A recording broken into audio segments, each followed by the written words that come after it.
अबको प्रस्तुतिको लागि यहाँ आउँदै हुनुहुन्छ टिम उदयबाट let's welcome Arpana Acharya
Arpana Acharya team उदयलाई रिप्रेजेन्ट गर्दै टप 12 मा पुग्नु भएको छ र यसरी नै उहाँहरूको अरू प्रस्तुति पनि हेर्न चाहनुहुन्छ भने खल्ती एप मार्फत तपाईँले भोट गर्न सक्नुहुनेछ। वेल कोच उदय कस्तो थियो त आज अर्पणाको यो पर्फर्मेन्स? दामी। अरू त के भन्नु, अब हाम्रो हातमा छैन, तर सिङ्गिङ पर्फेक्ट छ, सिङ्गिङ गुड छ, पर्फर्मेन्स एक्सिलेन्ट छ। अरू बाँकी दर्शकहरूको हातमा। All the best. टिम उदयलाई रिप्रेजेन्ट गर्दै टप 12 मा पुग्न सफल अर्पणा आचार्यलाई भोलिको एपिसोडमा पनि हेर्न चाहनुहुन्छ भने अझै पनि समय छ। आजको अन्तिम प्रस्तुति नसकुन्जेलसम्म हाम्रा 12 जना ट्यालेन्टको भोटिङ लाइन खुल्ला नै छ। खल्ती एप मार्फत अर्पणालाई जति सक्नुहुन्छ यहाँहरूले भोट गर्न सक्नुहुनेछ। अर्पणा भोटको लागि अपिल गर्न सक्नुहुन्छ।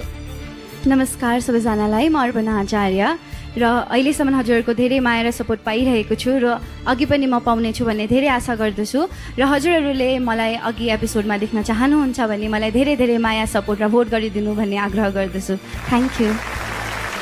हेर्नु छ अब आजको कार्यक्रमको अन्तसम्ममा के हुनेछ। So Arpana, wish you all the best. Wish you all the best and see you in a while.